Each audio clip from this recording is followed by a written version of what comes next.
My boss called a meeting to announce my replacement. My husband's girlfriend. For my position. That I'd held for 8 years. She had 0 experience.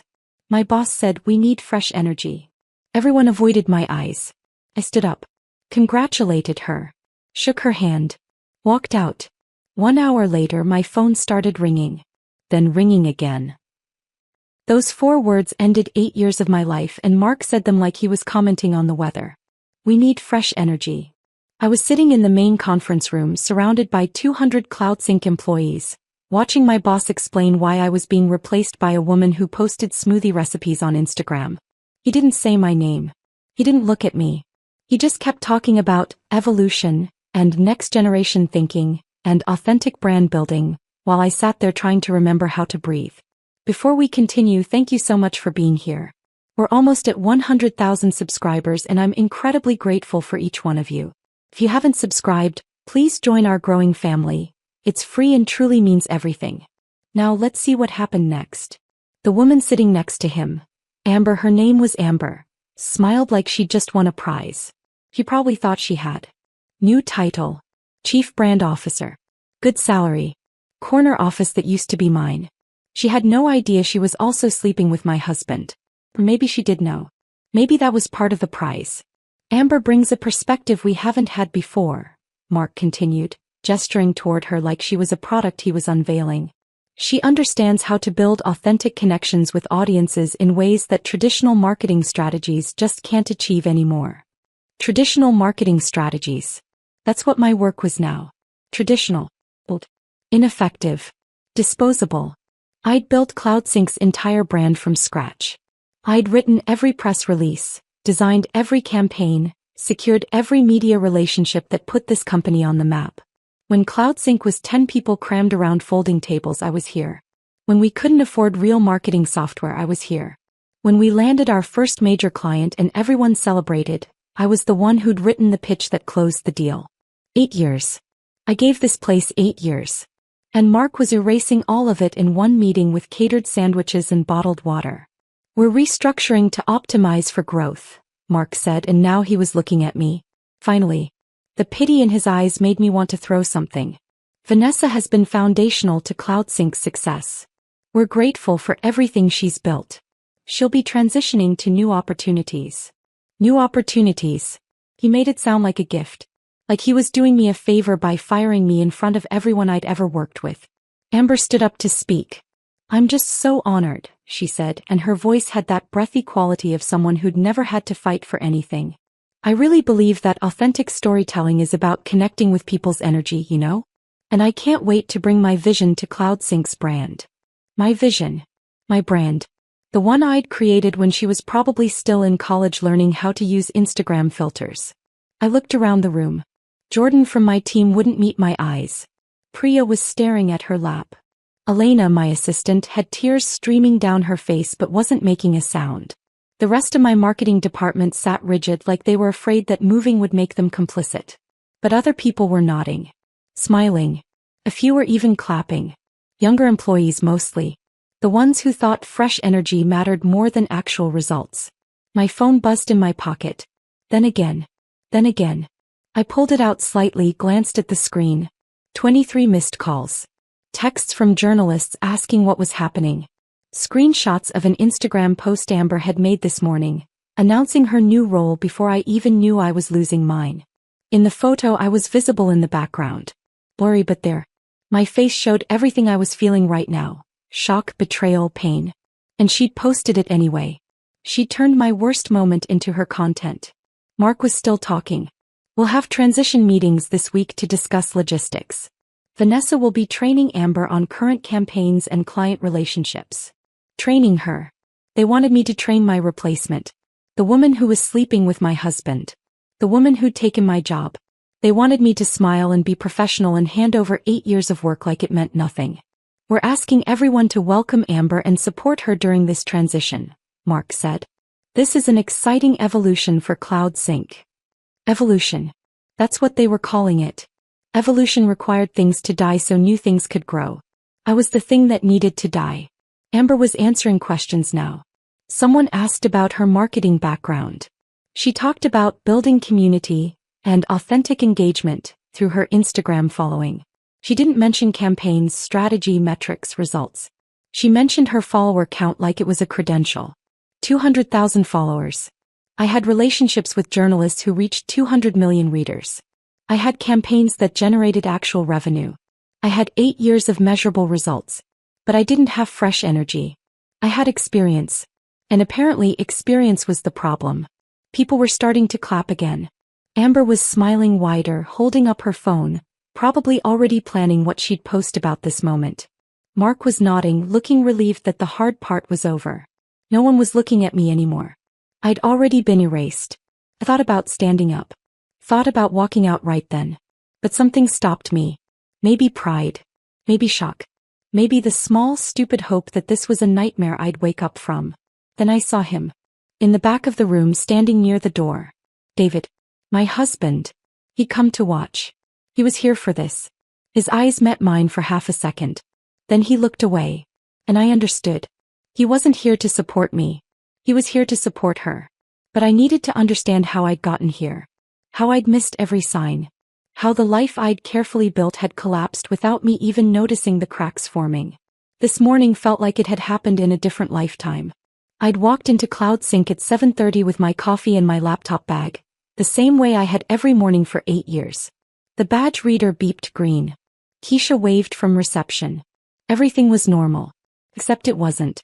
And I'd been too blind to see it. I'd noticed the small things over the past month, but I'd explained them away. Mark avoiding eye contact in meetings. Budget requests getting delayed. Younger employees I'd mentored suddenly going quiet when I entered rooms. My team acting nervous like they were walking on eggshells around me. I told myself it was normal startup growing pains. Companies changed as they scaled. Roles shifted. Dynamics evolved.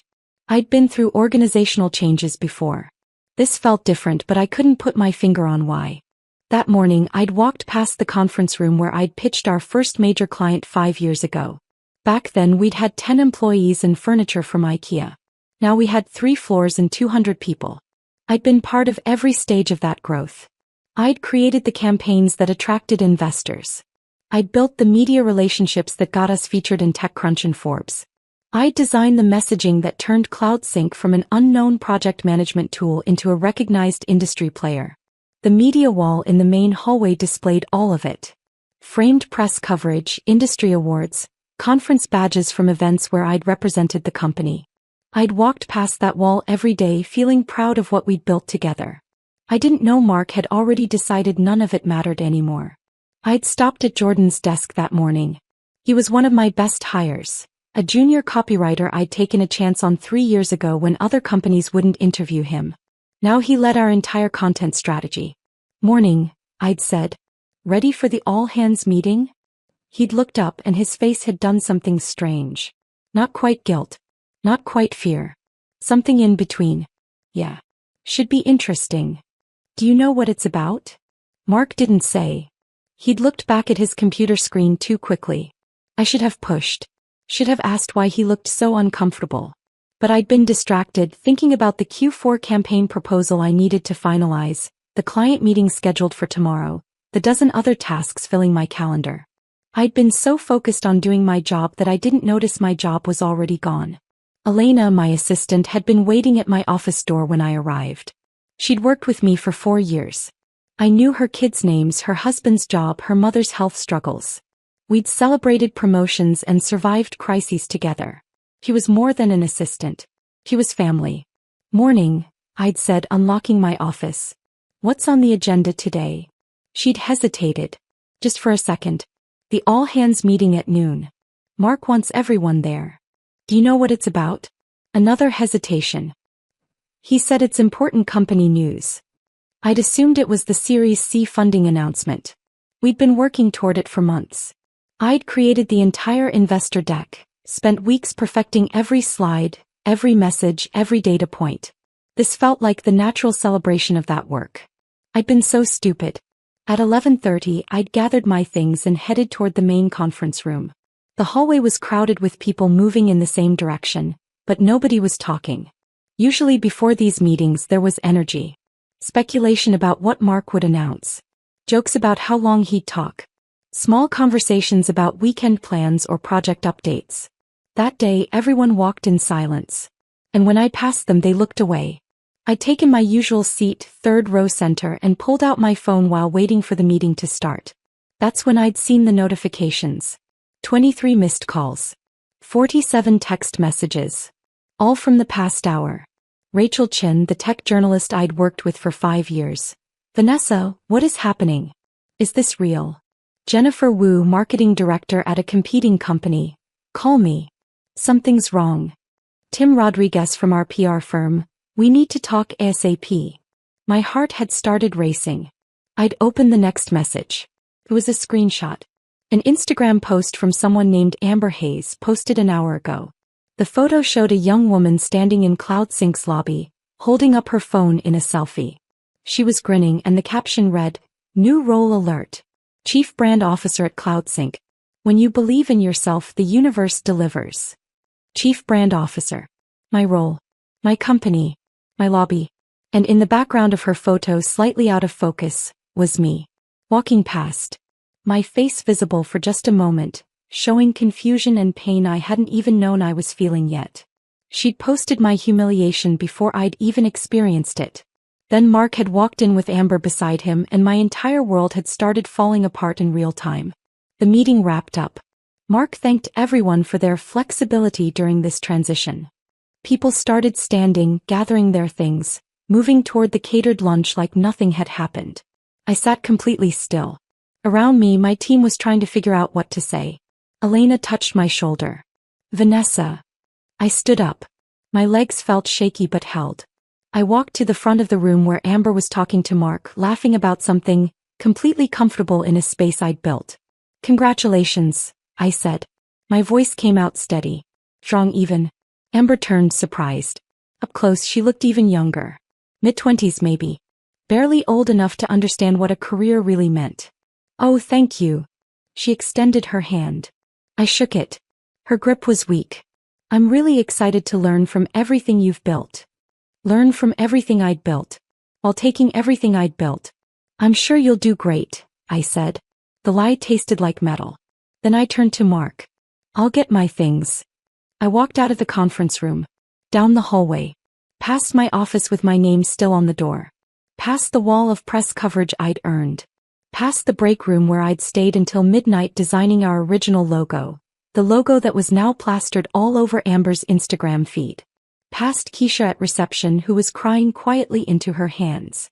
I walked through the lobby, pushed open the glass doors, crossed the parking garage, got in my car. I started the engine. My hands were shaking. I drove 3 miles to a coffee shop I'd never been to before, parked in the back corner of the lot and turned off my phone. And sat in complete silence while my entire life dissolved around me. I didn't cry. I couldn't. The shock was too complete. I just sat there staring at the dashboard, trying to understand what had just happened. 8 years. 8 years of my life. Early mornings and late nights.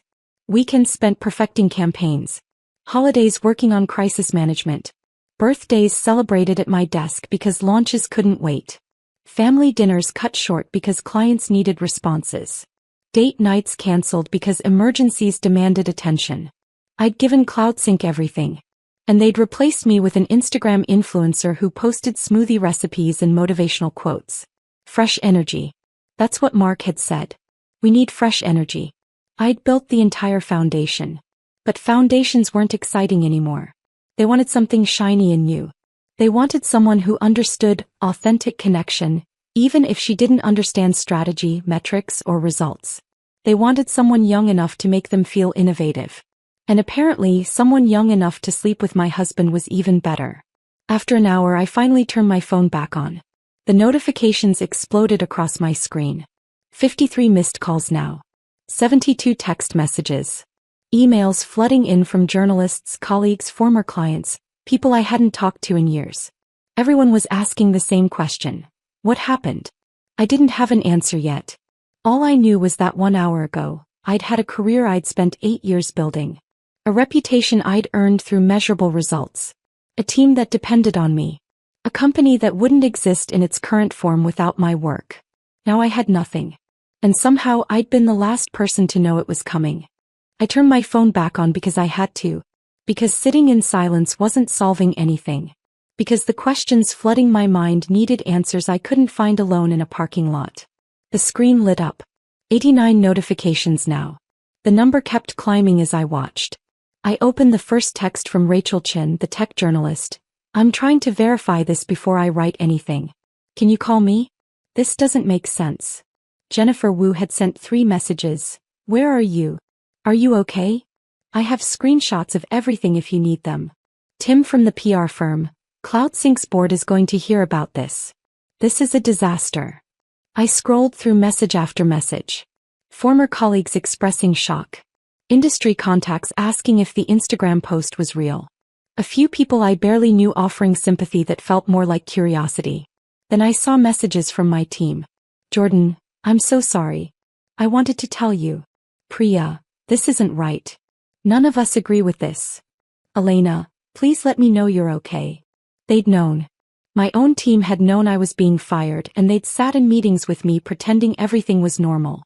They'd smiled at my jokes, accepted my feedback on their work. Let me believe I still had a future at the company I'd built. How long had they known? A week? 2 weeks? Had they talked about it amongst themselves, trying to decide if anyone should warn me? Or had they simply accepted it as inevitable the way you accept bad weather? My hands were shaking. I put the phone down on the passenger seat and pressed my palms against my eyes until I saw spots of light. The coffee shop in front of me was busy. Through the window I could see people ordering drinks, working on laptops, having normal conversations about normal problems. Their worlds were intact. Mine had just imploded and they had no idea someone was sitting 50 feet away trying to figure out how to breathe through the wreckage. I picked up my phone again. Opened Instagram. Searched for Amber Hayes. Her profile loaded. 201,000 followers now. She'd gained 1,000 since this morning. Her bio read, Lifestyle Creator Chief Brand Officer at CloudSync, Manifesting Abundance, DM for collabs. She'd already updated her bio. Already claimed the title. Already made my job part of her personal brand. I scrolled through her feed. Smoothie bowls arranged artfully with fresh berries. Workout selfies in expensive athleisure.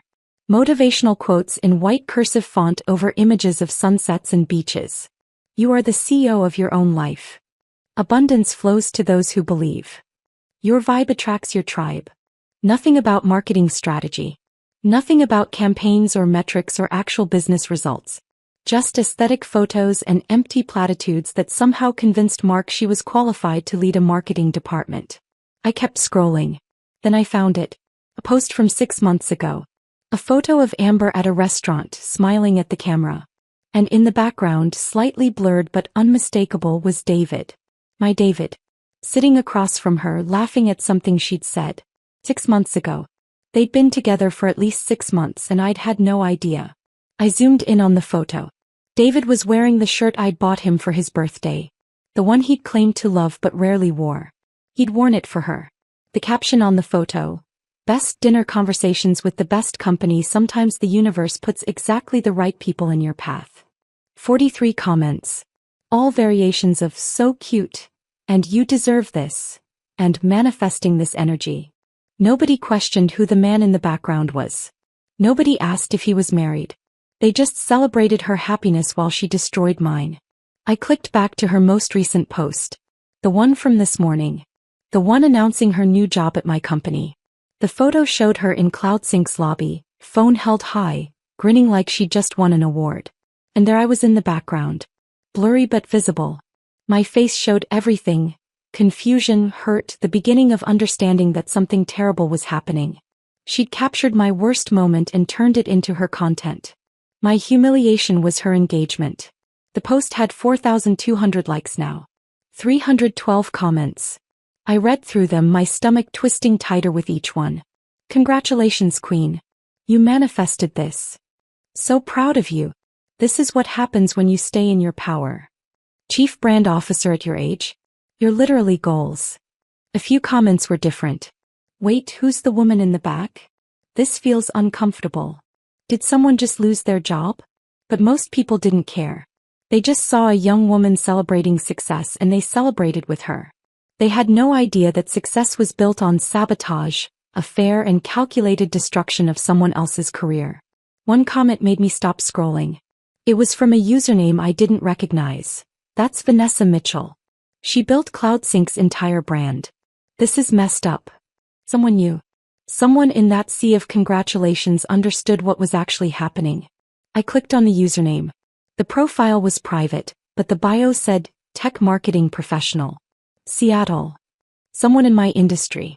Someone who knew my work. Someone who saw this for what it was. It was a small thing. One comment among hundreds. But it mattered. Because for the first time since walking out of that conference room, I felt like I wasn't completely alone. My phone rang. Mark calling. I stared at his name on the screen, feeling nothing but cold emptiness where anger should have been. I didn't answer. He called again immediately. Then a text. Vanessa, we need to discuss transition logistics. Please call me back. Transition logistics. He wanted to talk about how smoothly he could erase me. How quickly I could train my replacement. How professionally I could pretend this hadn't just destroyed everything I'd worked for. Another text came through. This one from HR. Hi Vanessa, we have your severance package ready for review. Can you come in tomorrow at 9 a.m. to discuss details? Severance package. Ready for review. They'd prepared everything before telling me. They'd had lawyers draft papers, HR calculate payments, Mark rehearse his speech, all while I sat in meetings thinking my job was secure. The betrayal wasn't just that they'd fired me. It was the premeditation. The planning. The careful choreography designed to make my removal look inevitable and mutual when it was neither. I thought about the past month. The strange signals I'd dismissed. Mark avoiding eye contact. Budget delays. Excluded meetings. My team acting nervous. HR's repeated rescheduling of our role evolution discussion. They'd been planning this the entire time.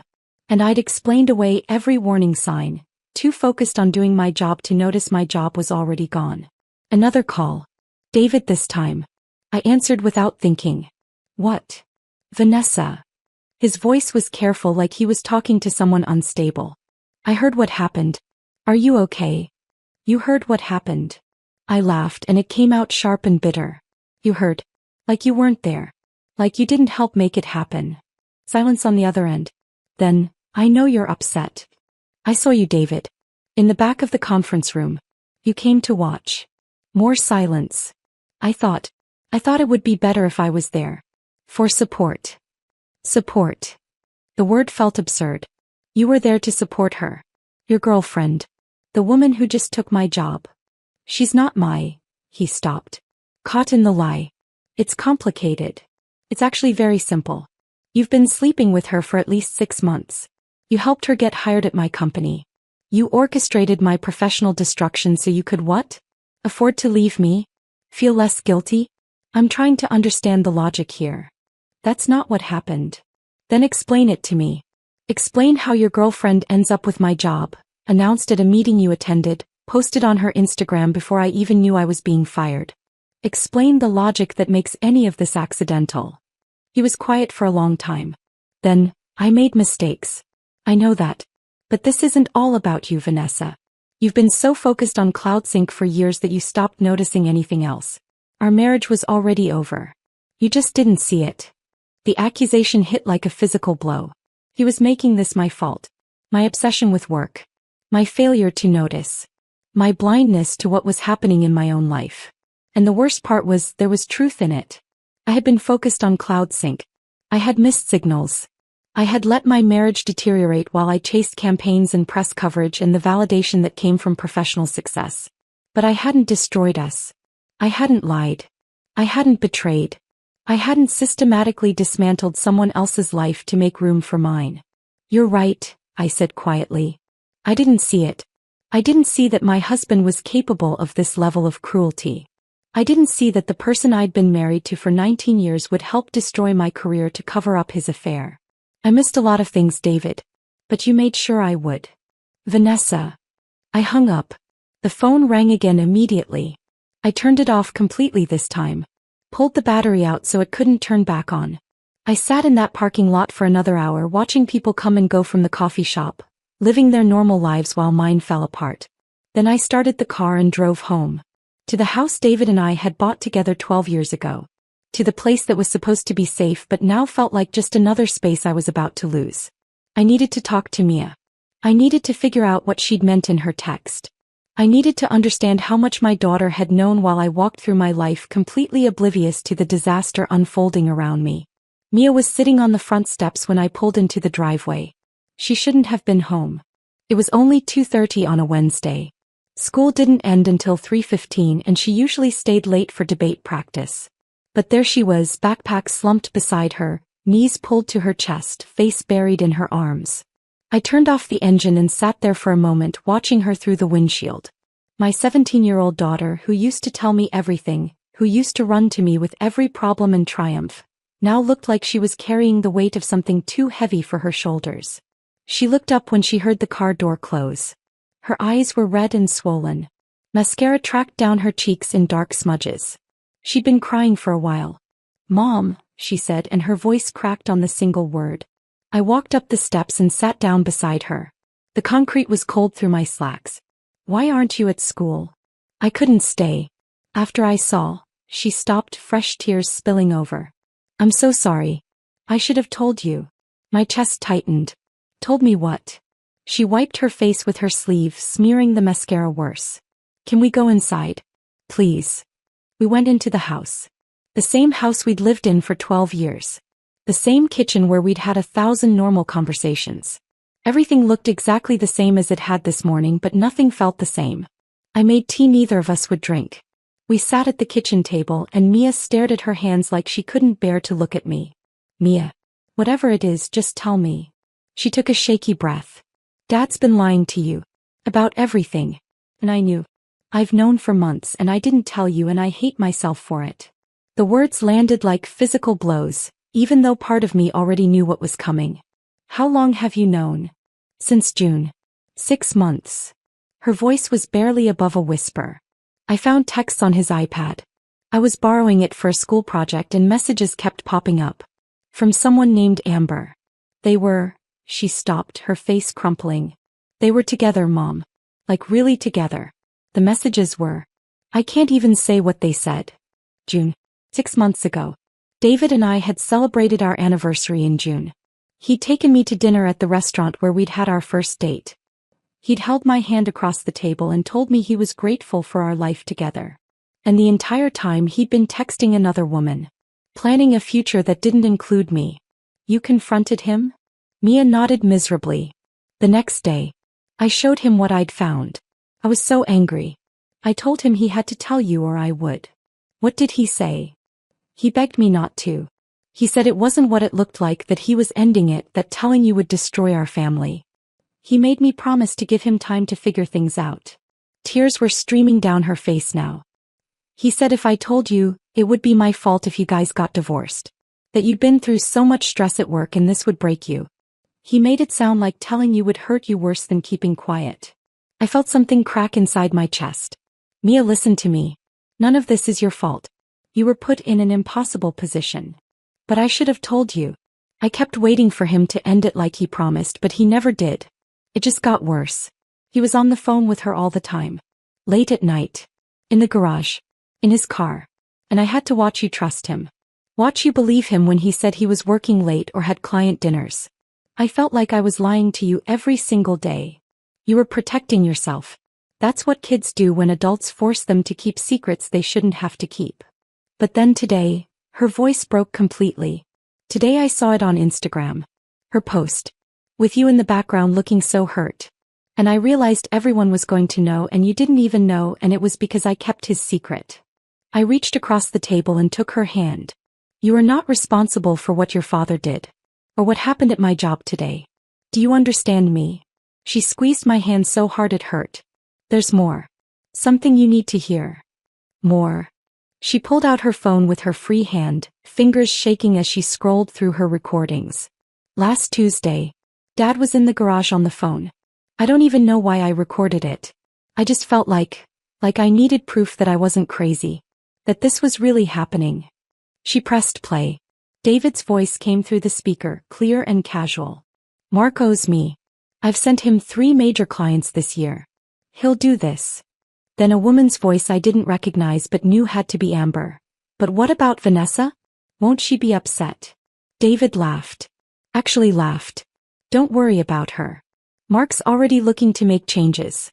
He's been talking about bringing in younger leadership for months. I'm just giving him the solution he didn't know he needed. You'll get the title, the salary, everything. And when she finds out about us?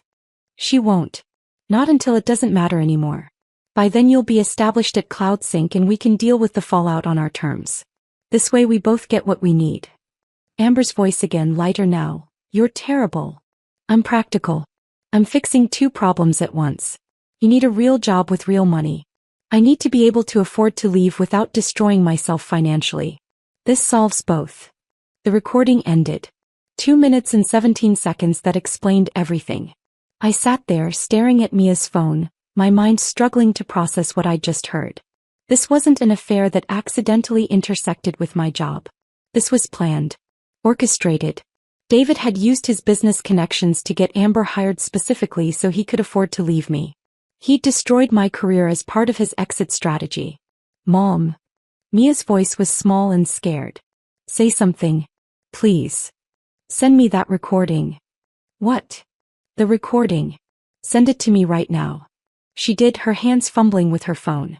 My phone buzzed with the file. I saved it immediately, backed it up to 3 different places. Are you going to? Mia started then stopped. What are you going to do? I didn't answer because I didn't know yet. My mind was racing, connecting pieces I'd been too blind or too trusting to see before. David's company sent referrals to CloudSync. That's how tech sales worked. Everyone networked, everyone traded leads. But that networking created leverage. David had leverage over Mark. He'd used that leverage to get Amber hired. And I'd been so focused on my own work, so confident in my value to the company, that I'd never seen it coming. Mark hadn't just decided I was too old or too traditional. David had positioned me that way. Had probably spent months planting seeds with Mark about how the company needed fresh thinking and younger perspectives. Had made removing me seem like Mark's idea when it was David's plan all along. Mom, you're scaring me. I looked at my daughter. She looked so young suddenly. Too young to have carried this secret for 6 months. Too young to have been weaponized by her own father to keep his lies intact. I'm not mad at you, I said clearly. I need you to know that. You did nothing wrong. But I should have. No. You were 16 years old, and an adult you trusted manipulated you into keeping a secret that protected him and hurt me. That's not your fault. That's his. She started crying again, harder this time. I moved my chair next to hers and pulled her into a hug. She collapsed against me the way she used to when she was little and had nightmares. I kept thinking he would stop, she sobbed into my shoulder. I kept thinking he'd realize what he was doing was wrong and he'd end it and tell you the truth and we could fix it. But he never did. He just kept lying. And lying. And lying. I know. I know. We sat there for a long time holding each other while everything we'd thought was solid crumbled around us. The house felt different now. It wasn't home anymore. It was just a building where lies had been told and betrayals had been planned. Eventually Mia pulled back, wiping her face. What happens now? I don't know yet. But we're going to figure it out together. Are you going to divorce him? The question was so direct, so practical, so Mia. Yes. She nodded like she'd expected that answer. Good. He doesn't deserve you. My phone started buzzing on the table. I turned it back on before leaving the parking lot, and now the notifications were flooding in again. 37 missed calls. 62 text messages. I picked it up and started scrolling. More messages from journalists. More from colleagues. Several from Mark, each one more urgent than the last. 3 from HR about scheduling my transition meeting. Then I saw one from Jennifer Wu. Call me now. Amber is posting videos of CloudSync's office and there's confidential information visible. This is a disaster. I opened Instagram. Searched Amber's profile. She'd posted 4 more times since the announcement this morning. The first was a getting ready for my first day video filmed in what looked like an expensive apartment. Designer clothes laid out on a white bed. Makeup products arranged on a marble counter. Her voice narrating, first day as chief brand officer. I still can't believe this is real. Manifesting really works, you guys. The second was a photo of her standing in CloudSync's lobby, same location as this morning's post, but this time giving a peace sign. Caption: walking into my new office like I own the place. Because I kind of do.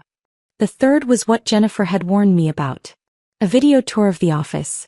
Amber walking through CloudSync's floors, narrating cheerfully about the amazing space and incredible energy. But she didn't know what she was filming. Didn't know or didn't care. She panned across a conference room where our product development team had left documents on the whiteboard. Documents marked internal only, showing our Q4 product roadmap. Features we hadn't announced yet. Release dates. Pricing strategies. Everything our competitors would love to know.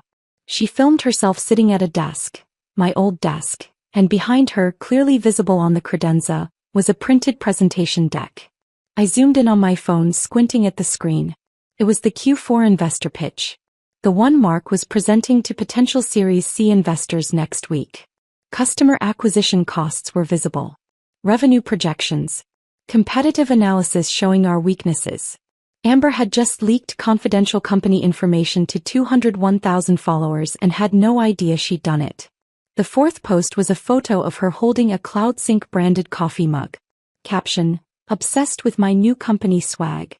This is just the beginning. Comments were rolling in. Thousands of them. Most were congratulatory. But some were different now. Is that internal company info in the background? Did she just leak product plans? Someone's getting fired for this.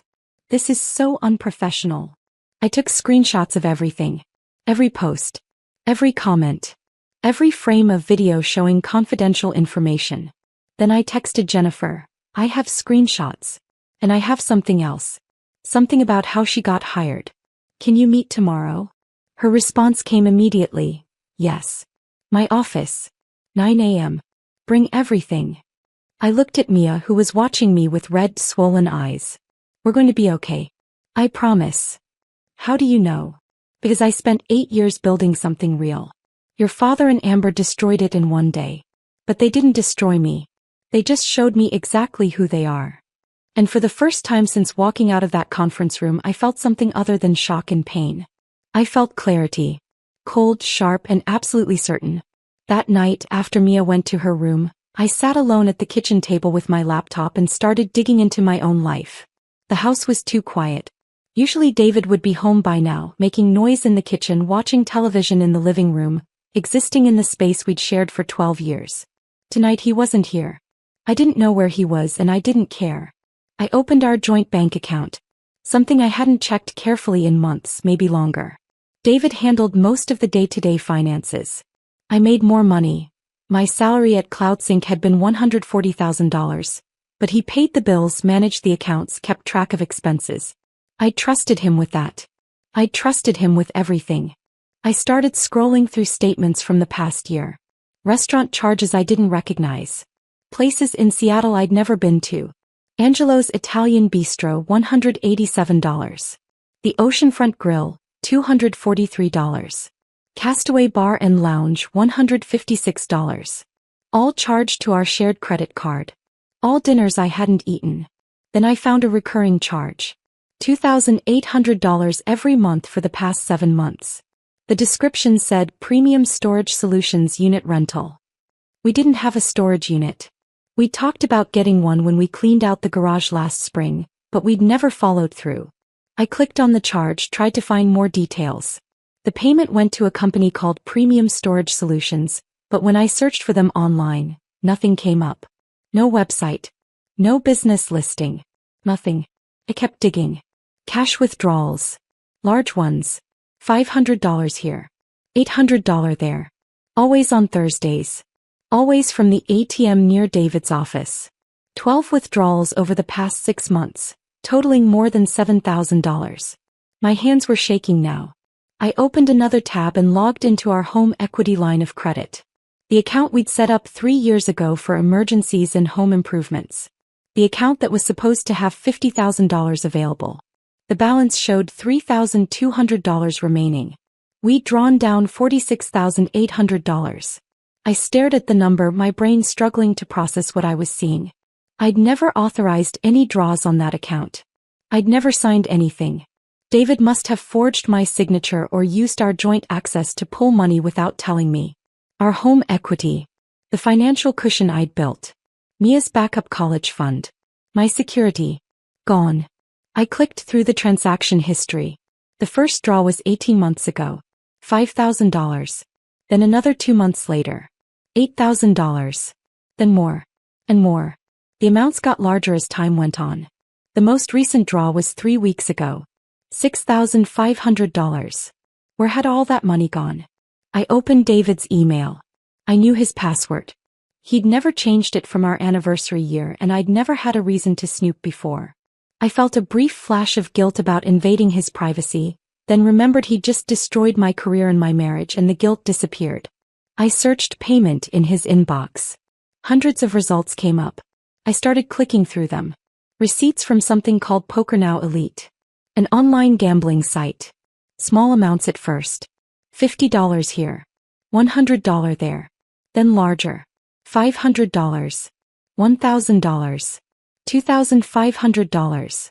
He'd lost $31,000 over the past 2 years playing online poker. Then I found emails from someone named Marcus Chin.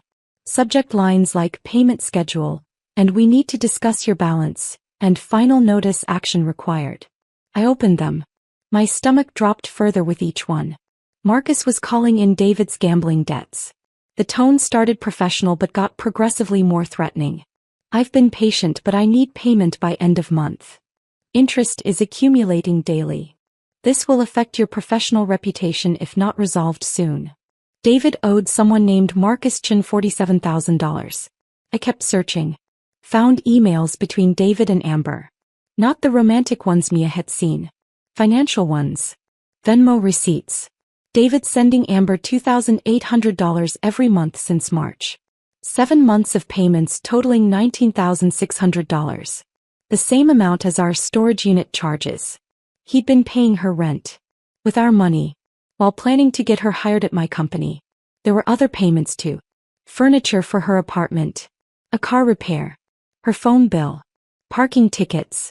David had been funding her entire life with money from our home equity line while systematically destroying my career. I sat back from the laptop feeling sick. The scope of the deception was staggering. This wasn't just an affair. It was financial fraud. It was theft. It was calculated and sustained and completely deliberate. Then I found something that made everything worse. An email from 3 months ago. Marcus Chin to David. Subject line, proposal. I opened it. David, I have a solution that benefits both of us. I've been consulting with tech startups for the past few years, helping them optimize growth strategies. CloudSync is exactly the kind of company I'm targeting for my next engagement.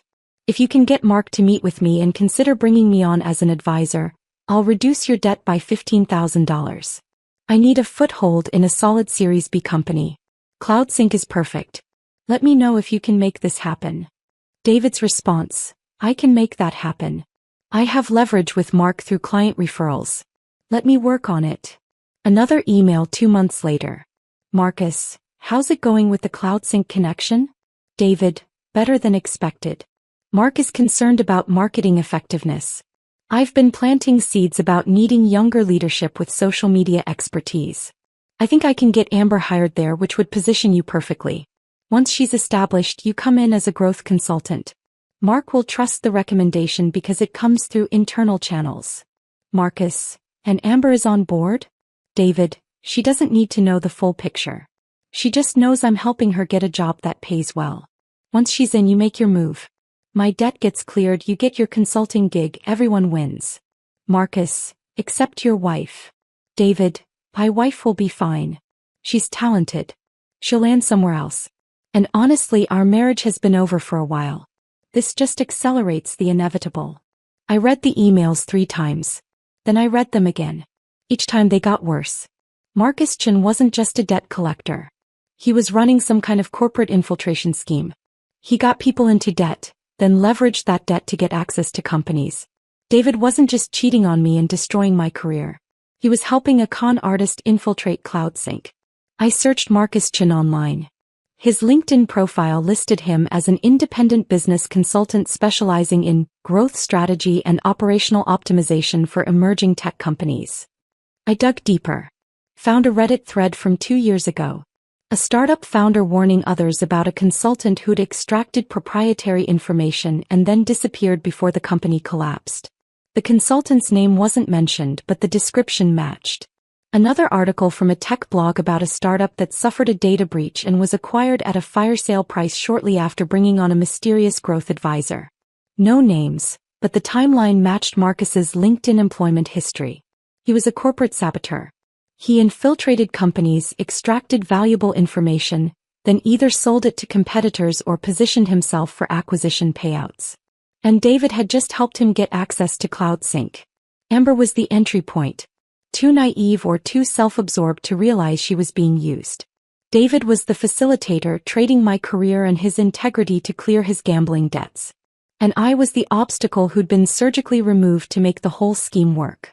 I closed the laptop and sat in the dark kitchen, my mind working through everything I'd discovered. David hadn't just betrayed me personally. He'd committed fraud against our family finances. He'd enabled corporate espionage. He'd destroyed my career not because he'd fallen in love with someone else, but because he needed me gone to make his schemes work. Mark had been so desperate for his Series C funding, so convinced that younger leadership would attract investors, that he'd never questioned why David was suddenly so interested in CloudSync's hiring practices. They'd all used each other. David used Mark's desperation. Marcus used David's debt. Amber used her relationship with David. And I was the one who paid the price for all of it. My phone buzzed. A text from David: "We need to talk. I'm staying at a hotel tonight, but we should meet tomorrow." I stared at his message. He thought he could control the narrative. Thought he could explain this away, make it sound reasonable, position himself as the victim of circumstance rather than the architect of destruction. He had no idea what I knew. What I'd found. What Mia had given me. I didn't respond. Instead, I opened a new document on my laptop and started organizing everything. Bank statements showing the drained home equity line. Receipts showing payments to Amber. Emails showing the Marcus Chin scheme. Screenshots of Amber's Instagram posts leaking confidential information. Mia's recording of David discussing the plan. I created folders. Made copies. Backed everything up to 3 different cloud storage accounts. I didn't know exactly what I was going to do with all this information yet. But I knew I needed it protected. I knew I needed leverage. Because the only thing worse than being destroyed is being destroyed and having no way to prove what happened. Around midnight, I finally stood up from the table. My back ached from sitting so long. My eyes burned from staring at screens. My head throbbed with information overload. I walked upstairs and checked on Mia. She was asleep, finally, her face still puffy from crying. I stood in her doorway for a long moment, watching her breathe, feeling rage on her behalf that her father had weaponized her love and loyalty against both of us. Then I went to my own bedroom. The bedroom I'd shared with David for 12 years. I looked at his side of the bed, his nightstand, his dresser with his clothes still in it, and felt absolutely nothing. Not anger. Not grief. Not even hatred. Just a cold, clear certainty that I was done being the person things happened to. Starting tomorrow, I was going to be the person who made things happen. I woke up at 5 a.m. Thursday morning with absolute clarity about what I needed to do. The rage from last night had crystallized into something more useful. Something strategic. I'd spent years building marketing campaigns, understanding audience psychology, knowing exactly how to position information for maximum impact. Those skills didn't disappear just because I'd lost my job. I made coffee and opened my laptop at the kitchen table before the sun came up. Started making a list of everyone I needed to contact. Not to complain. Not to vent. But to carefully, deliberately rebuild my professional foundation while documenting everything that had happened. First call went to Rachel Chin, the tech journalist. She answered on the second ring, her voice alert despite the early hour. "Vanessa, I've been hoping you'd call. Are you okay?" "I'm fine. I need to give you a statement before you write anything." "Of course. Go ahead." I kept my voice steady, professional. "I'm grateful for my 8 years at CloudSync and proud of what we built together. The company is evolving and I'm confident in their direction moving forward. I'm excited to explore new opportunities in fractional marketing leadership and consulting. Silence on the other end. Then, that's very diplomatic. But off the record, what actually happened? Off the record, I was replaced by someone with no marketing experience who's currently leaking confidential company information on Instagram. But on the record, I'm taking the high road. Rachel laughed, but it wasn't a happy sound. I saw those posts. Half the tech community is talking about them. The girlfriend angle is making it worse. I'm not commenting on that. Smart. For what it's worth, everyone I've talked to thinks CloudSync made a massive mistake. Mistakes have consequences. I'm just making sure I'm not around when those consequences hit. After we hung up, I called Jennifer Wu. She picked up immediately. Finally. I've been worried sick. Are you coming in this morning? Yes. 9 o'clock, your office. I have everything you asked for. Good. Bring the screenshots, bring the recording, bring whatever else you found. We need to talk strategy. Next, I updated my LinkedIn profile. Changed my headline to Marketing Leader Available for Fractional CMO Engagements, specializing in brand strategy and growth marketing. I didn't mention CloudSync in the headline. Didn't need to. My entire profile showed 8 years of results. Press coverage. Campaign metrics. Boards. Client testimonials. The work spoke for itself. I posted a brief update. After 8 years of building CloudSync's brand from the ground up, I'm excited to start a new chapter focusing on fractional CMO work. Looking forward to helping multiple companies benefit from strategic marketing leadership. Open to conversations with organizations that value experience and measurable results. Professional. Positive. No bitterness. No drama. Within an hour I had responses. Former colleagues commenting with supportive messages. Recruiters reaching out via DM. 3 companies I'd worked with as a vendor asking if I was available for consulting projects. By 7 a.m. I had 4 meetings scheduled for next week. All consulting opportunities. All paid. None of them requiring me to sit in an office and pretend to respect people who'd betrayed me. Mia came downstairs around 7:30, eyes still puffy but her face set with determination. She'd showered and dressed for school, but I could see the weight she was still carrying. Mom? Are you okay? I'm better than okay. I'm taking control. She sat down across from me at the table. What does that mean? It means I spent 8 years building something valuable. That value doesn't disappear just because one company was too short-sighted to see it. I'm going to keep doing what I'm good at, just on my own terms now. And Dad, your father made choices. He's going to live with the consequences of those choices. Are you going to use the recording? The one I gave you. I looked at my daughter. She was 17, but she'd been forced to grow up too fast over the past 6 months. I don't know yet, but having it gives me options. Sometimes the threat of exposure is more powerful than actual exposure. She nodded slowly. I'm proud of you. For not falling apart. Oh, I fell apart. You just didn't see all of it. The difference is I didn't stay there. After Mia left for school, I continued working. I created a folder on my laptop labeled Documentation, and organized everything I'd discovered. Bank statements showing the drained home equity line. Screenshots of David's emails with Marcus Chen. Receipts showing payments to Amber. The Instagram posts showing leaked confidential information. Mia's audio recording. I made 3 copies. One on my laptop. One on an external hard drive. One in cloud storage that required 2-factor authentication to access. Then I printed physical copies of everything and stored them in a locked filing cabinet in my home office. The office David never entered because he claimed my work stuff was too boring. Around 8:30, I drove to Jennifer Wu's office across town. She worked at TechVision, one of CloudSync's main competitors. We'd been friends for 6 years, meeting at industry conferences and staying in touch through occasional coffee meetings and professional advice exchanges. Her office was in a modern building in South Lake Union. Glass walls, open floor plan, the kind of workspace that screamed, "We're innovative," while actually being fairly standard for Seattle tech companies. Jennifer was waiting in a small conference room with coffee and bagels she knew I wouldn't eat. She took one look at my face and hugged me hard. "I'm so angry for you," she said. "This is beyond unprofessional. It's sabotage." I sat down and pulled out my laptop. "It's worse than sabotage. It's a coordinated scheme involving gambling debts, corporate infiltration and fraud. Her eyes widened as I walked her through everything. The Marcus Chin emails. The drained home equity line. David's gambling debts. The plan to get Marcus positioned as an advisor at CloudSync. This is insane, she said when I finished. This is like corporate espionage movie plot insane. It's real. And CloudSync has no idea what's coming. Are you going to warn them? I hesitated. This was the question I'd been wrestling with all morning. I don't know. Part of me wants to watch them burn for what they did. But another part remembers that there are good people there. People I hired. People I trained.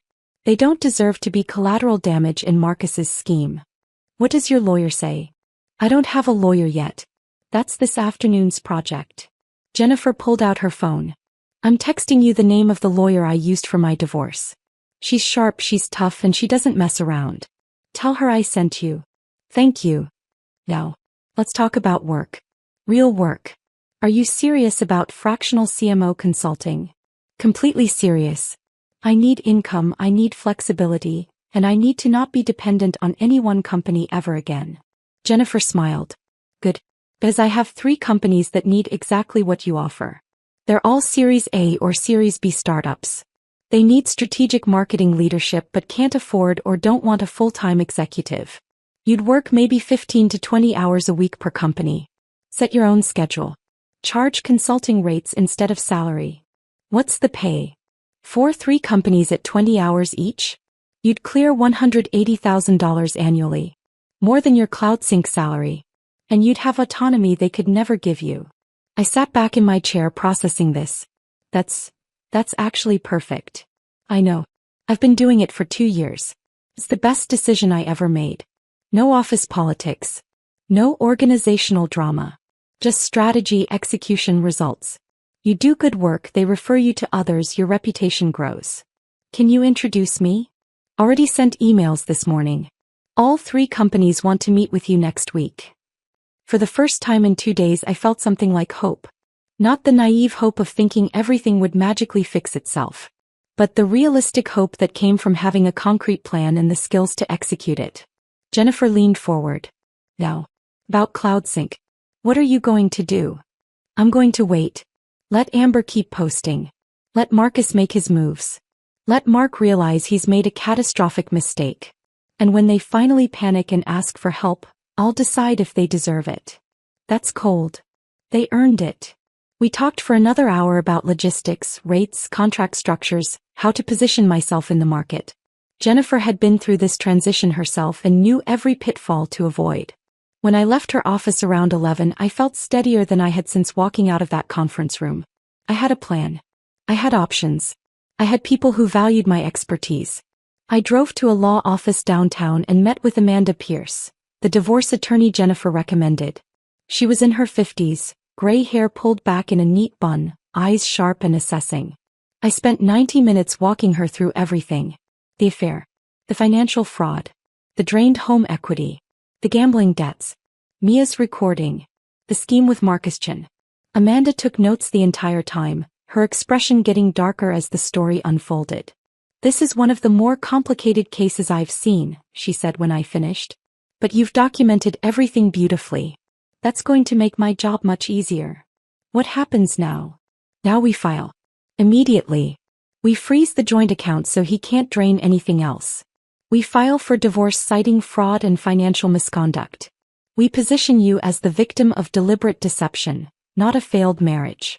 And we make sure he doesn't get to rewrite this story as a mutual parting of ways. How long does this take?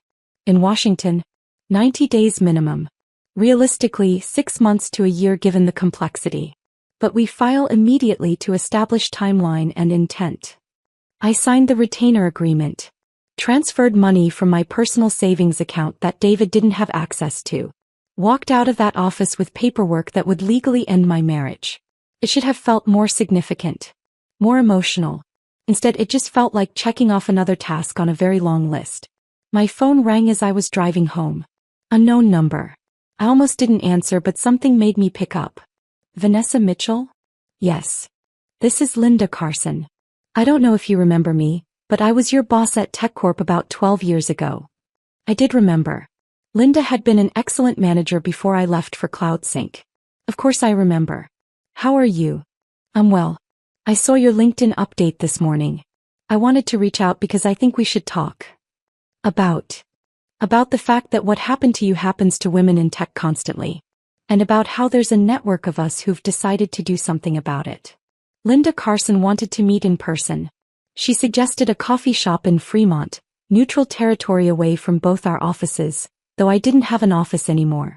I arrived 15 minutes early, ordered coffee I didn't drink, and sat by the window watching people pass by on the sidewalk. Normal people living normal lives.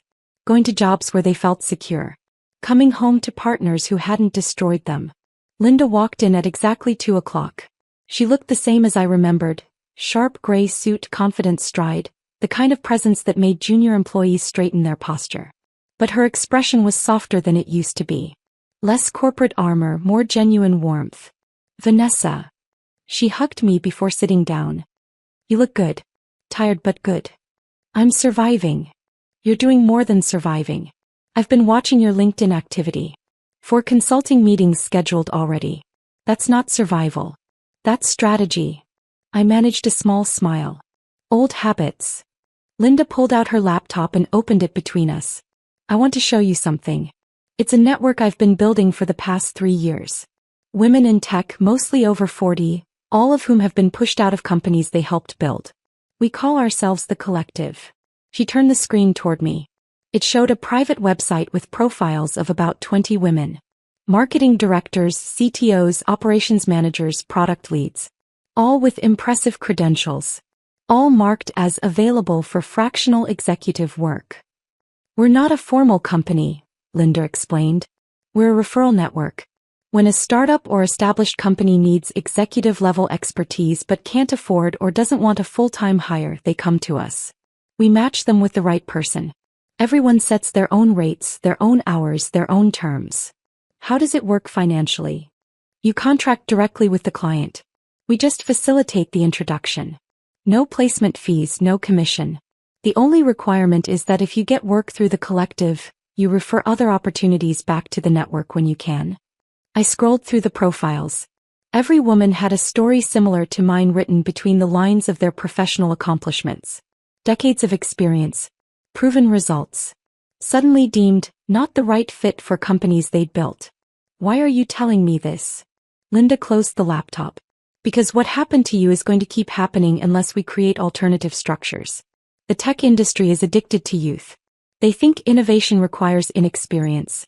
They're wrong, but they won't figure that out until they've burned through enough talented people. In the meantime, we need to survive. This is how we survive. The 3 companies you mentioned. They're through this network. Yes. All startups between Series A and Series C. All need strategic marketing leadership. All specifically asked for someone with real experience because they've already tried the fresh energy approach and it didn't work. Something loosened in my chest. When can I start? Next week. I'll send you the contracts this afternoon. But Vanessa.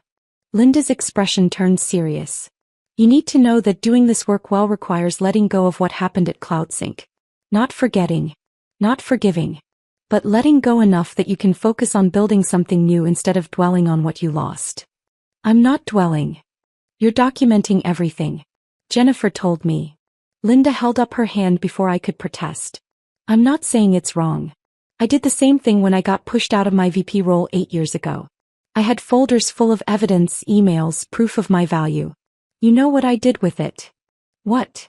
Nothing. Because I realized the evidence didn't matter.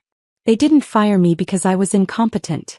They fired me because keeping me around made them feel old. No amount of proof was going to change that. So I stopped trying to prove my worth to people who'd already decided I didn't have any, and I started proving it to people who were actually looking. Her words hit harder than I expected. Because she was right. I'd been so focused on documenting David's betrayal, Amber's incompetence, Marcus's scheme, that I'd barely started actually rebuilding. What happened to the evidence? The folders. Linda smiled. Still have them. Backed up in 3 places.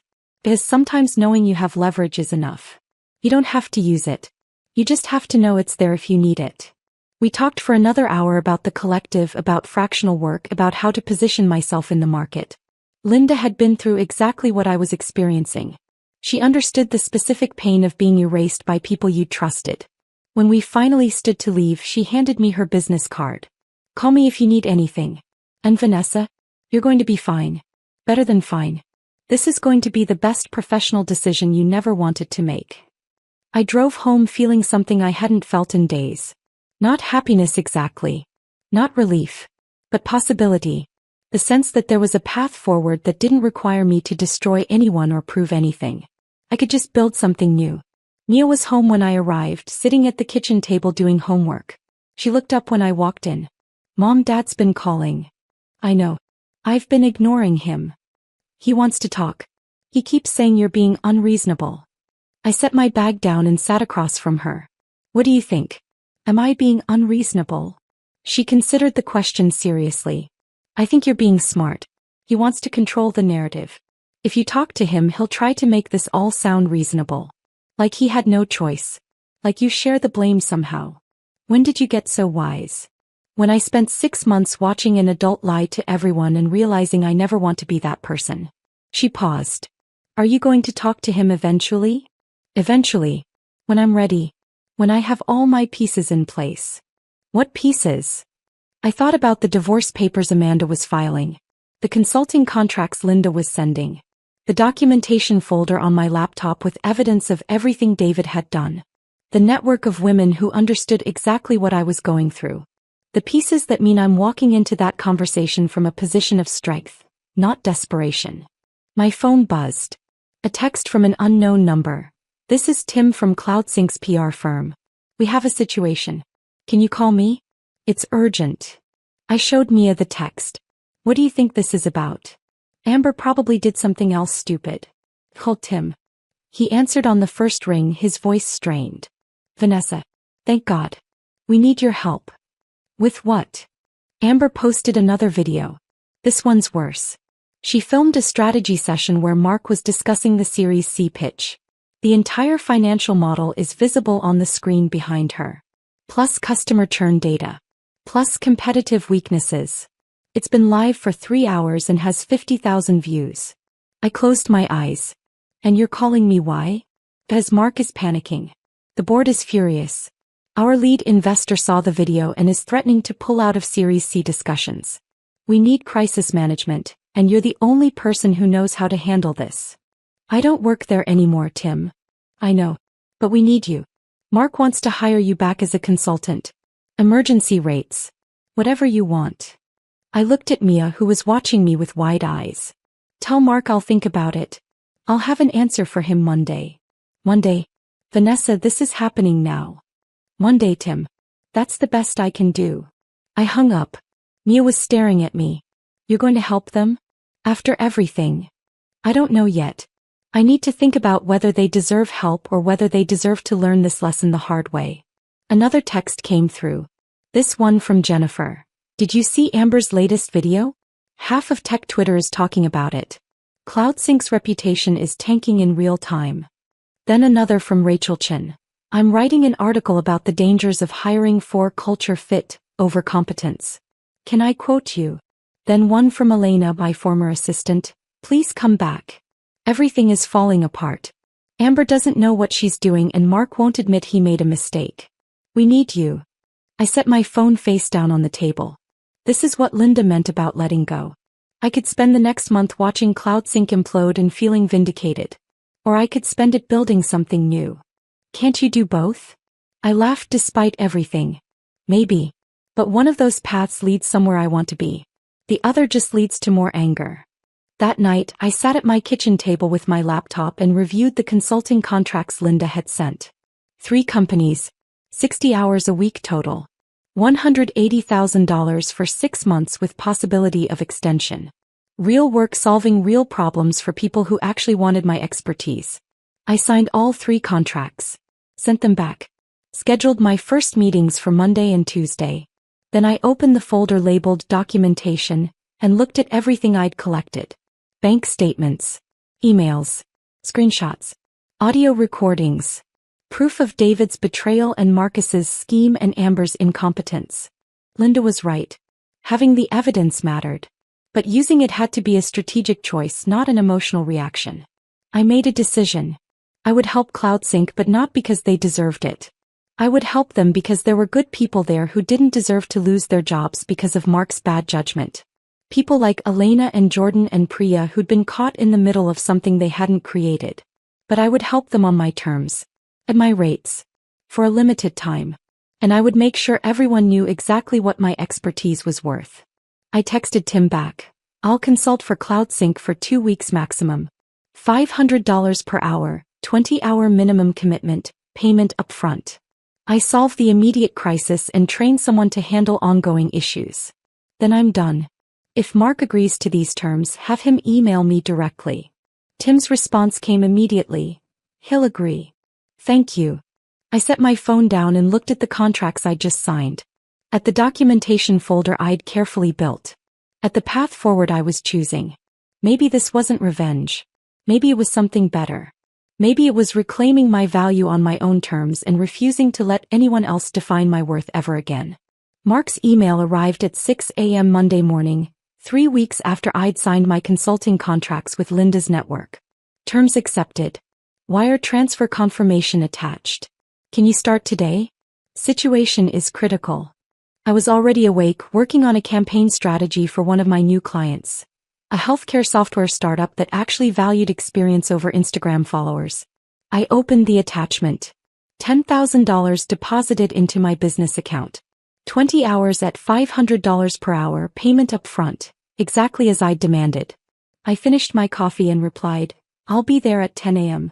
Have your PR firm, security team, and customer success lead available for meetings. No pleasantries. No acknowledgement of our history. Just business. I spent the next 3 hours working on my other clients' projects, then drove to CloudSync's office for the first time since walking out of that conference room. The badge reader still recognized my credentials. Security had never deactivated them. I walked through the lobby where Amber had posted her selfie, past Keisha's desk where she looked up with red eyes and mouthed thank you, down the hallway toward the conference rooms. Not my old office. I'd made that clear. I was a consultant now, not an employee. I worked in neutral territory. Mark was waiting in conference room B with Tim from the PR firm and 2 people I didn't recognize. A woman in her 30s who introduced herself as the new head of security, and a man about my age who was apparently the customer success director. Mark looked like he'd aged 5 years in 3 weeks. Dark circles under his eyes. Tie loosened. The confident CEO energy completely gone. Vanessa. Thank you for coming. He extended his hand. I didn't shake it. Just set my laptop on the table and sat down. Let's talk about the damage. The security director pulled up a presentation. The data breach had exposed information from approximately 3,000 customer accounts. Not passwords or payment information, thankfully, but company data, user activity logs, and internal project details. Customers were furious. 3 major clients had already canceled contracts. The Series C investors had put discussions on hold indefinitely. How did this happen? I asked, though I already knew. The security director glanced at Mark, who nodded reluctantly. Product roadmap information was leaked through a social media post. The post showed our development timeline, including security vulnerabilities we were planning to patch in our next release. Someone exploited those vulnerabilities before we could fix them. Amber's Instagram video. Awkward silence. Then Mark said quietly, yes. Where is she now? Gone. We terminated her employment the day the breach was discovered. And no one thought to monitor what she was posting? No one reviewed her content before she leaked confidential information to 200,000 followers. More silence. Finally, Tim spoke. We assumed she understood basic confidentiality protocols. We were wrong. I wanted to say, I told you so. I wanted to list every warning sign they'd ignored, every red flag they dismissed because Amber had fresh energy, and I was too traditional. But that wouldn't solve their current crisis. What do you need from me? Mark leaned forward. Crisis management. Media strategy. Customer retention messaging. We need to rebuild trust, and we need to do it fast. I spent the next 6 hours drafting statements, coaching Mark for media interviews, creating a customer communication plan, and developing a roadmap for rebuilding their reputation. The work was familiar. I'd done crisis management before. But this time felt different because I had no emotional investment in the outcome. I was solving a puzzle, not saving something I'd built. Around 4 p.m., while reviewing system access logs with the security director, I found something interesting. Who's Marcus Chin? She pulled up the file. External consultant. He was here briefly as a growth advisor. Why? When was he here? Started the same day as AM, the former chief brand officer. Left 3 weeks later, right before the breach went public. I looked at the access logs. Marcus had been granted system permissions that gave him access to financial projections, customer data, and internal strategy documents. Things a growth advisor might legitimately need to see. Except he'd downloaded all of it 2 days before the breach was announced. Who approved his access? She scrolled through the authorization records. The chief brand officer granted initial access. Then it was extended by. She paused. By Mark. I looked at Mark across the conference room. He was on the phone with an investor, his voice strained, promising the situation was under control. He had no idea what had actually happened. He thought this was about Amber's social media incompetence. He didn't know about David's gambling debts, Marcus's scheme, the deliberate infiltration of his company by someone who'd done this before. I could tell him. I could explain that this wasn't just a hiring mistake, it was corporate sabotage. I could show him the emails I'd found on David's laptop, the pattern of Marcus's previous jobs ending in data breaches and fire sale acquisitions. Or I could finish my contract, collect my payment, and let him figure it out on his own. I made my decision. I walked over to where Mark was sitting. He ended his call when he saw my expression. We need to talk. Privately. We went into a smaller conference room. I closed the door. Marcus Chin. Tell me about him. Mark looked confused. Growth consultant. David referred him. Why? David referred him. Yes. David's company has worked with Marcus before. He vouched for his credentials. I pulled out my phone and showed Mark the email I'd screenshotted from David's laptop. The one where Marcus offered to reduce David's gambling debt in exchange for access to CloudSync. The one where David agreed to position Amber as the entry point. Mark's face went white as he read. David orchestrated this. David was desperate. Marcus exploited that desperation. Amber was the naive entry point. And you were too focused on appearing innovative to see what was actually happening. How long have you known about this? 3 weeks. And you didn't tell us? I met his eyes directly. You fired me. You replaced me with someone who had 0 qualifications because she made you feel young and relevant. You humiliated me in front of 200 people. Why exactly would I rush to save you? Mark slumped in his chair. You're right. I made a terrible decision. I let David and the board pressure me into thinking we needed younger leadership. I convinced myself that experience was less valuable than energy. I was wrong. Yes. You were. Is Marcus still accessing our systems? No. He got what he came for and disappeared. But you need to investigate whether he sold your data to competitors. And you need to figure out if he's done this to other companies. Mark rubbed his face. What do I do? You hire a forensic security firm to trace what Marcus accessed and where it went. You notify your legal team about potential corporate espionage. You prepare for the possibility that your competitors now have information they shouldn't have.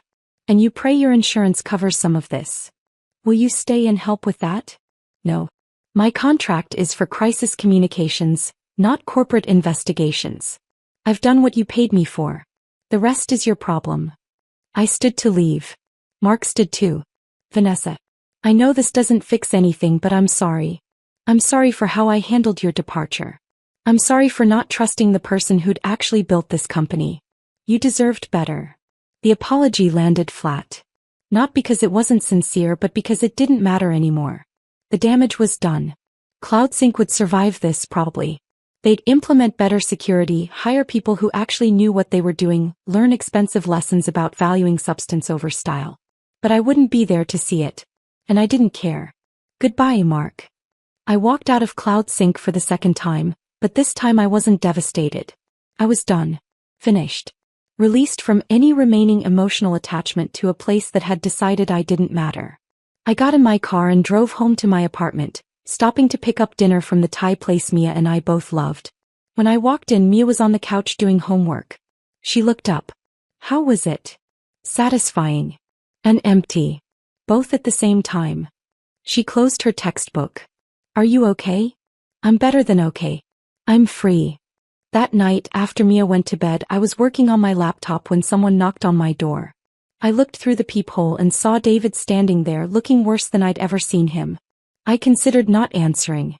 Considered letting him stand there until he gave up and left. But I wanted this conversation. Needed it, actually. The final punctuation mark on a marriage that had died long before either of us admitted it. I opened the door. What do you want? Can we talk? Please. I stepped aside and let him in, but I didn't offer him a seat. We stood in my small living room facing each other like strangers. I lost my job, he said. My company found out I shared client information to help get Amber hired. They fired me for breach of ethics. That's unfortunate. Amber's gone. She broke up with me the same day she got fired from CloudSync. Blocked my number. Moved back to California. Won't return my calls. Also unfortunate. Marcus is threatening me again. The debt's still there. He got what he wanted from CloudSync and now he wants the rest of his money. I don't have it. I don't have anything. I looked at the man I'd been married to for 19 years. The man who'd destroyed my career to fund his girlfriend. The man who'd lied to our daughter and weaponized her love. The man who'd stood in the back of that conference room and watched me get humiliated. I felt nothing. Not anger. Not pity. Just profound indifference. Why are you telling me this? Because I'm sorry. I made terrible choices. I was desperate and stupid and I hurt everyone who mattered. But we've been together 19 years, Vanessa. That has to mean something. It does mean something. It means I wasted 19 years trusting someone who was willing to destroy me to solve his own problems. That's not fair. You were so focused on your career. Don't. I cut him off. Don't you dare make this about my work. You didn't destroy my career because I was too focused on CloudSync. You destroyed it because you needed me out of the way. There's a difference. I walked to my desk and pulled out an envelope. The divorce papers Amanda had prepared. Sign these. I'm keeping the house. You're taking your debt. I'm done. David stared at the papers. You're serious. Completely serious. We can work this out. We can go to counseling. We can. David, you helped a con artist infiltrate my company. You traded my career for your girlfriend's job. You drained our home equity to pay her rent. You made our daughter lie for you for 6 months. There's no working this out. There's just ending it with whatever dignity we have left. He started crying. Actually crying. I didn't mean for it to go this far. I thought I could handle everything. I thought. You thought you could have everything. The affair, the money, the clean exit. You thought you could erase me and rewrite history and no one would hold you accountable. You were wrong. I opened the door. Goodbye, David. He looked at me one more time, searching my face for something. Forgiveness, maybe. Or at least anger. Something that proved I still cared. He found nothing. As I didn't. He walked out. I closed the door and locked it. And realized I didn't feel triumphant. Didn't feel vindicated. Just tired. And finally, completely free. The divorce papers came back signed 3 weeks after David left my apartment. No contested clauses. No arguments about asset division. He took his debt, I kept the house, and we both walked away from a marriage that had been dead long before either of us admitted it. I didn't feel relief when I opened the envelope. Didn't feel grief either. Just a quiet acknowledgement that this chapter was finished and another one had already begun. By then I'd been working as a fractional CMO for 4 months. The rhythm of it surprised me with how natural it felt. Mondays I worked with a healthcare software startup, helping them refine their messaging for hospital administrators. Tuesdays and Thursdays were for an e-commerce platform targeting small business owners, building their content strategy from scratch. Wednesdays I consulted for a financial services company that needed someone who understood both digital marketing and traditional relationship building. I worked from coffee shops mostly. Sometimes from my apartment when I needed quiet for strategy sessions. Occasionally from co-working spaces when I wanted the energy of other people working around me. I set my own hours. Took Fridays off completely. Started each morning with a run instead of rushing to an office where people would judge my worth by my arrival time. The money was good. Not CloudSync salary but $160,000 annually for about 30 hours of work per week. More than enough, especially without David draining our accounts for poker losses and his girlfriend's rent. I paid off the remaining home equity debt in 4 months. Started rebuilding Mia's college fund. Put money into savings for the first time in years. But the real revelation wasn't financial. It was discovering I actually loved this work in a way I'd never loved the corporate version. Each client got my best thinking without the politics. I solved their specific problems, trained their teams, delivered results and moved on. No office drama. No fighting for budget. No wondering if some executive was going to replace me because I made them feel old. My clients valued experience because they'd already tried the alternative. They'd hired young marketers with big social media followings and watched campaigns fail because enthusiasm couldn't replace strategy. They came to me wanting someone who'd actually built things before, who understood that marketing was about human psychology and business metrics, not just aesthetic content and follower counts. One Tuesday morning in March, 6 months after walking out of CloudSync, I got a LinkedIn message from someone I didn't know. Hi Vanessa. My name is Patricia Moreno. I'm a former CTO who was pushed out of a startup last year for being too technical, when what they really meant was too old. I saw your story through mutual connections. Would you be open to coffee? I think we have a lot to talk about. We met the following week at a cafe in Capitol Hill. Patricia was 56, sharp-eyed. With silver hair she didn't bother dyeing and a directness I appreciated immediately. I got replaced by a 29-year-old who'd never built a development team in his life, she said after we ordered. The board called him a digital transformation expert. His main qualification was that he'd worked at Google for 18 months as a junior engineer. How long did he last? 4 months. Then they came crawling back asking me to consult. I told them my rate was triple what they'd paid me as CTO. They paid it. I laughed. Good for you. The thing is, Patricia continued, this isn't rare. This is everywhere.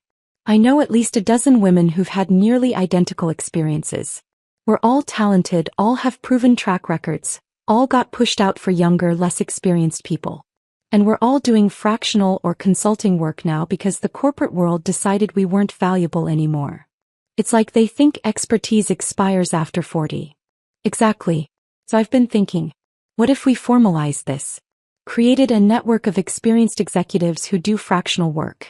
We could refer clients to each other, share resources, maybe even market ourselves collectively. Over the next hour, Patricia introduced me to the concept that would become the Rebuild Collective.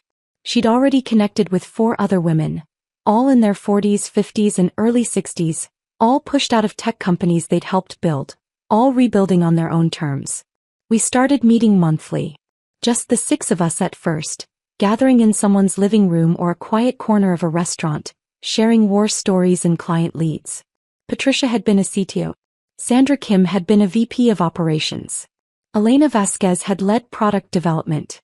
Carmen Rodriguez had run customer success. And me with my marketing background. We were all good at what we did. Really good. We'd just been discarded by companies that confused age with obsolescence. Sandra suggested we create a website. Market ourselves as the Rebuild Collective. Experienced executives available for fractional leadership. Make it clear we're not looking for full-time positions. We're offering expertise on demand. We built the site together, wrote articles about the value of experience, got ourselves interviewed by business publications about age discrimination in tech. We positioned ourselves not as victims but as solutions to a problem companies were creating for themselves by prioritizing youth over competence. And slowly companies started reaching out. Startups that had hired inexperienced leaders and watched their operations fall apart. Established companies that needed strategic guidance without corporate politics. Organizations that had learned the hard way that fresh energy couldn't replace institutional knowledge. The collective grew. 10 women by summer. 15 by fall. Each with deep expertise in different areas. Each available for project work. Each refusing to accept that their careers were over just because someone had decided they weren't young enough anymore. We referred work to each other constantly. When a client needed operations help, I sent them to Sandra. When someone needed product strategy, Sandra sent them to Elena. We built a network based on actual competence and mutual support instead of corporate hierarchy and competition. For the first time in my professional life, I had colleagues who genuinely wanted each other to succeed, who shared resources without fear, who celebrated wins without jealousy. Because we'd all been through the same fire and came out understanding that we were stronger together than we ever were fighting for scraps in corporate environments that didn't value us. My relationship with Mia deepened in ways I hadn't expected. She started at University of Washington in September, staying in Seattle partly because of the good program but mostly, she admitted, because she wanted to be close to me. We established a Sunday dinner tradition. Sometimes I cooked, sometimes she did, sometimes we ordered takeout and ate on my apartment balcony watching the sunset. We talked about her classes, her friends, her struggles with trusting people after watching her father lie so systematically. I keep wondering if I'll ever be able to believe someone again, she said one evening in October. Like, how do you trust anyone when someone you thought you knew completely turns out to be a completely different person? You learn to trust yourself first, I told her. Trust your instincts. Trust your judgment. Trust that you can survive even if someone betrays that trust. The problem wasn't that you trusted your dad. The problem was that he weaponized that trust. She was seeing a therapist, working through the guilt of keeping David's secret. I was seeing one too, unpacking years of tying my self-worth to professional achievement, learning to value myself beyond what I could produce or accomplish. Sometimes we talked about David. Not often and never with the sharp anger of those first weeks. Just acknowledging the complicated grief of losing someone who'd been important even though he'd ultimately been harmful. Do you miss him? Mia asked once. I miss who I thought he was. I don't miss who he actually turned out to be. Do you think he's okay? I'd heard through mutual acquaintances that David had moved to Montana, taken a sales job with a small company, was slowly paying off his debts. Amber had disappeared completely from social media after the CloudSync disaster. Marcus Chin was apparently operating under a different name, targeting startups in Austin now. I think your father is learning consequences, I said. Whether that makes him okay or not isn't my problem anymore. Once a month, Mia and I volunteered together at a nonprofit that helped women re-enter the workforce after career gaps. I worked with women in their 50s who felt invisible, who'd been stay-at-home mothers or caretakers and now needed employment but couldn't get past age discrimination and resume gaps. You're not starting over, I told them. You're starting from experience. That's completely different. You've managed households, coordinated schedules, solved problems, dealt with crises. Those are leadership skills. You just need to learn how to translate them into language employers understand. Watching Mia listen to these conversations, seeing her grow into someone who valued integrity and resilience over appearances and shortcuts, made everything I'd survived feel purposeful. She was learning what real strength looked like, what rebuilding actually required, what it meant to refuse to let other people define your worth. On a Saturday morning in late November, exactly 1 year after that conference room meeting, I sat in my apartment with coffee and looked at my calendar for the week ahead. Monday, client strategy call at 10, content review at 2. Wednesday, speaking engagement at a tech industry conference about marketing strategy for established companies. Friday, rebuild collective monthly meeting, then dinner with Mia. My divorce was final. My consulting practice was stable and growing. Mia was thriving at school. I had a community of women who understood exactly what I'd been through because they'd survived it too. I'd heard CloudSync was struggling. Mark had stepped down as CEO last month after the Series C funding fell through. They'd hired an experienced CMO, someone in her 50s with an actual track record, but the damage to their reputation was taking time to repair. Several key clients hadn't renewed contracts. Employee morale was apparently low. I felt no satisfaction hearing this. No vindication. Just a distant acknowledgement that actions had consequences and those consequences were playing out exactly as they should. Amber was back to posting smoothie recipes and workout selfies, her brief corporate career apparently forgotten. Her follower count had dropped to 180,000. The comments on her posts occasionally mentioned that CloudSync disaster, but mostly people had moved on to the next influencer, the next drama. David was in Montana and I hoped he was figuring out who he wanted to be without debt and affairs and schemes. I didn't hate him anymore. Didn't think about him much at all. He was someone I used to know who'd made choices that had freed me from a life I'd outgrown without realizing it. I looked at the woman sitting in that coffee shop, the one I'd been a year ago, turning off her phone and sitting in stunned silence while her life dissolved. I wanted to tell her she'd be okay. Better than okay. That losing everything would force her to discover what actually mattered. That the worst betrayal would lead to the most authentic version of herself. But she wouldn't have believed me. She needed to walk through the fire to understand she couldn't be burned. I wasn't the same person who'd walked out of that conference room. I was harder in some ways, less trusting, less naive about corporate loyalty, but softer in others, more present with my daughter, more honest about my needs, more willing to ask for help. I'd stopped needing applause, stopped needing validation from people who couldn't see my value, stopped measuring my worth by titles or salaries or how many hours I worked. I'd built something real. Not for a company. Not for a husband. Not for anyone's approval. Just for myself. A life that felt authentic and purposeful and entirely mine. And that, I realized, was worth more than any corner office ever could be. If this story of calculated justice and powerful rebuilding had you rooting for Vanessa from start to finish, hit that like button right now. My favorite part was when Vanessa walked back into CloudSync as a consultant charging $500 per hour, making them pay for the expertise they thought they could replace. What was your favorite moment? Drop it in the comments below. Don't miss more empowering stories of women who refuse to stay down. Subscribe and hit that notification bell so you never miss an upload.